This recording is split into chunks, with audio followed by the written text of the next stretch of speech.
Evaluate the expression and answer in polar form. Okay, well, this is pretty easy to evaluate this expression.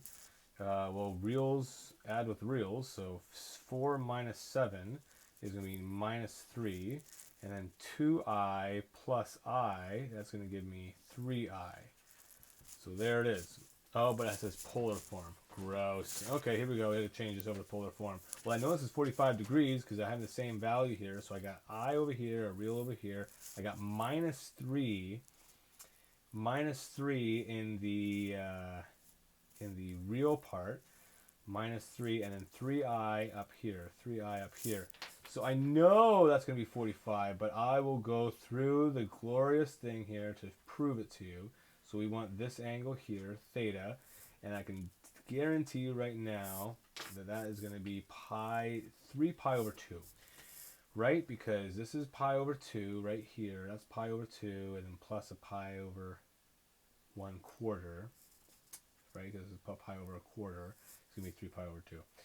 Okay, so let's do it. So first thing, I can't do the whole thing directly. I'll have to do alpha, right? So alpha is going to give me that one. So alpha is going to be equal to tan inverse of opposite, which is 3 over 3. Okay, so tan of 1, which is going to give me 45 degrees. So arctan of 1, bracket closed, is going to be that number, which is, if I divide it by, I want to have it in terms, I want to be slick here. I want to have it in terms of pi. I want to have something in terms of pi. So I want to make it equal something with pi. So what I do here is if I make these things to equal, I want to divide both sides by pi, and it'll give me the fraction. So if I divide this by pi, it will give me 0.25, which is pi over 4. Okay? How did I do that? I said 0.85 is equal to something, x, let's call it, pi. Okay, I want to figure out what x is. So I just divide both sides by pi, and then I told me that x was 0.25 or 1/4. Okay, that's what I got here. Okay, so that's cool. And then plus the pi over 2. So theta is going to be equal to pi over 2 plus pi over 4. Got some fractions here. This is going to be 2 pi over 4 plus pi over 4, which is going to be 3 pi over 4. Okay. Lastly, r is going to be equal to the root 2 of 3, but we will show that as well. So it's going to be square root of negative 3 squared plus 3 squared is going to give me equal to, it's going to be 2 square root of 2, 3 squared. And if you add the square root to both sides here, you'll get root 2 of 3, right? Which is equal to 1.41 times 3.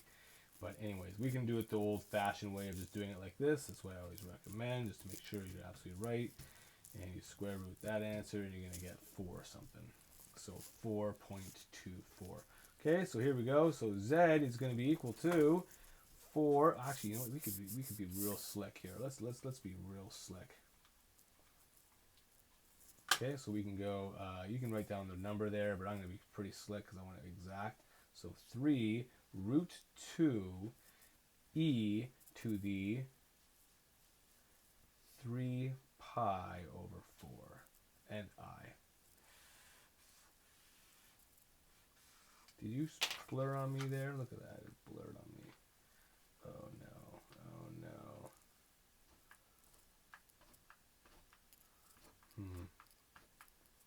This might be a lost cause here.